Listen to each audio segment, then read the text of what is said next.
1. Sup guys, my name is Muhammad Adam, and in this video, I will show you 5 steps on how to shoot a ball.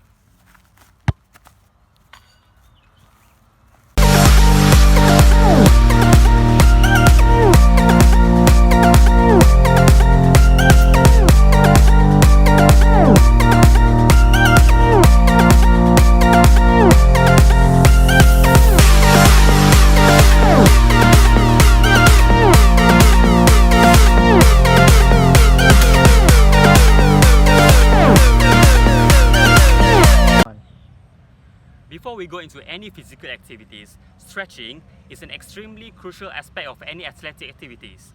A warm-up that includes dynamic stretches allows the muscles to warm up and get prepared for the physical activity that you are about to perform.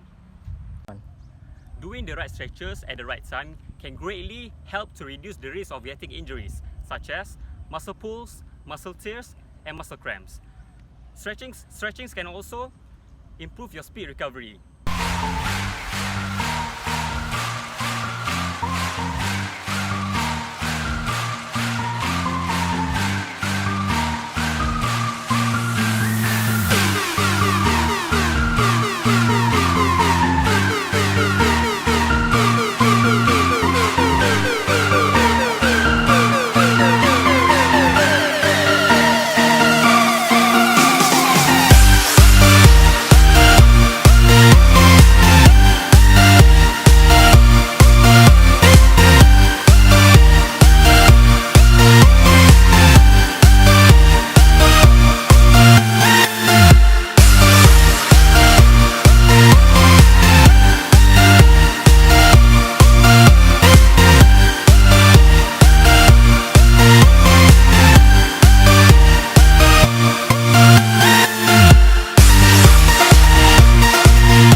Before we go into the ways, you need to know which one is your strong foot. If your right foot is the strong foot, then you kick the ball with the right foot.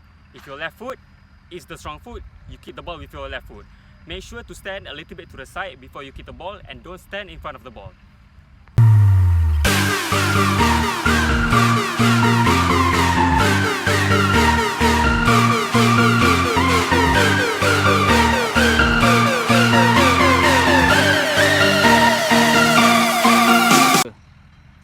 The first one is the lob. This technique requires you to stick your foot under the edge of the ball and lift it up. In a game situation, what matters the most is the angle of the ball where you lift at. If the angle is too flat, the goalkeeper can save it. If the angle is too high, the ball will make it to the other side of the goal. What you want is an angle that is good enough to get above the goalkeeper and flat enough so the defenders can't get back to defend. The lob technique is most useful when the goalkeeper rushes out to stop you, giving you space to lob the ball above him.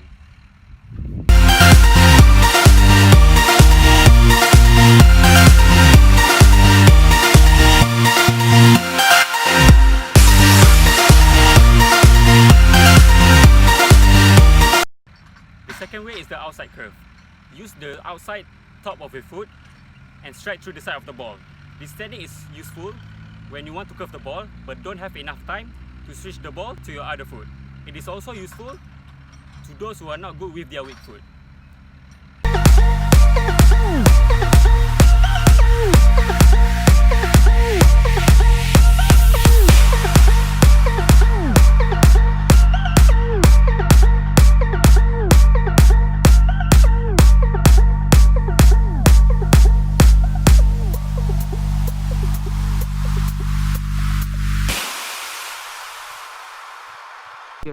The third way is the power shot.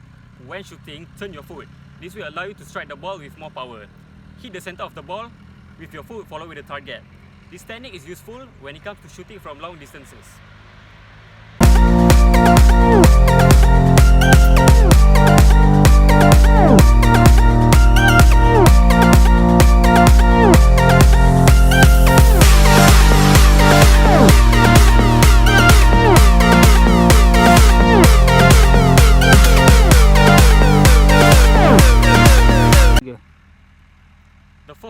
curve shot.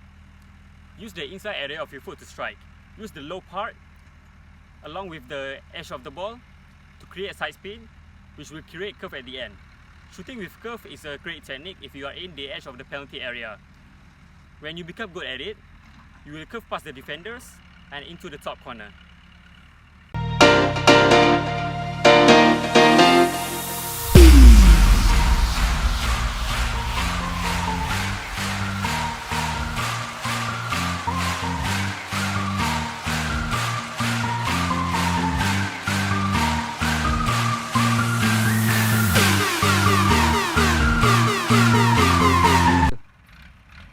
The last one is inside of foot. Point your plant foot towards where you want to shoot and use the inside of your foot to pass the ball to the net. You don't always have to use a fancy shooting technique. So, whether you are placing off the corner or scoring off a cross, sometimes the best choice is to just pass the ball to the net.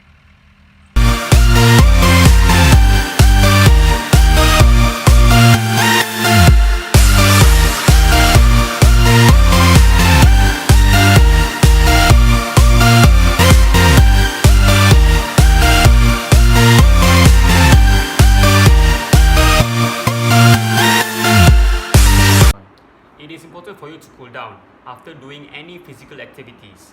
Cooling down has many benefits, including bringing your heart rate and breathing back to normal, prevent fainting or dizziness, reduce muscle soreness and stiffness, prepare your muscle for the next exercise session.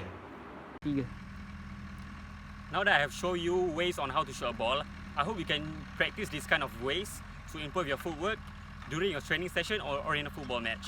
Thank you.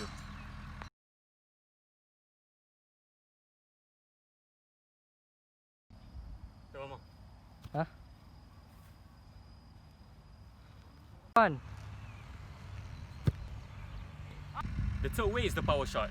When shooting, turn your foot. This will allow you to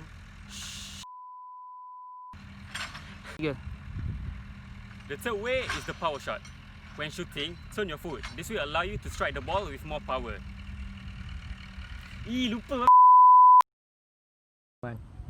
Doing the right stretches at the right time helps. One. Before we go into any physical activities, stretching is an extremely crucial aspect of physical athletic. One. Before we go into any physical activities, stretching is an extremely crucial aspect of any muscle cramps. Shit. Forgot to record that. Proper stretching can also help speed recovery after doing any exercises.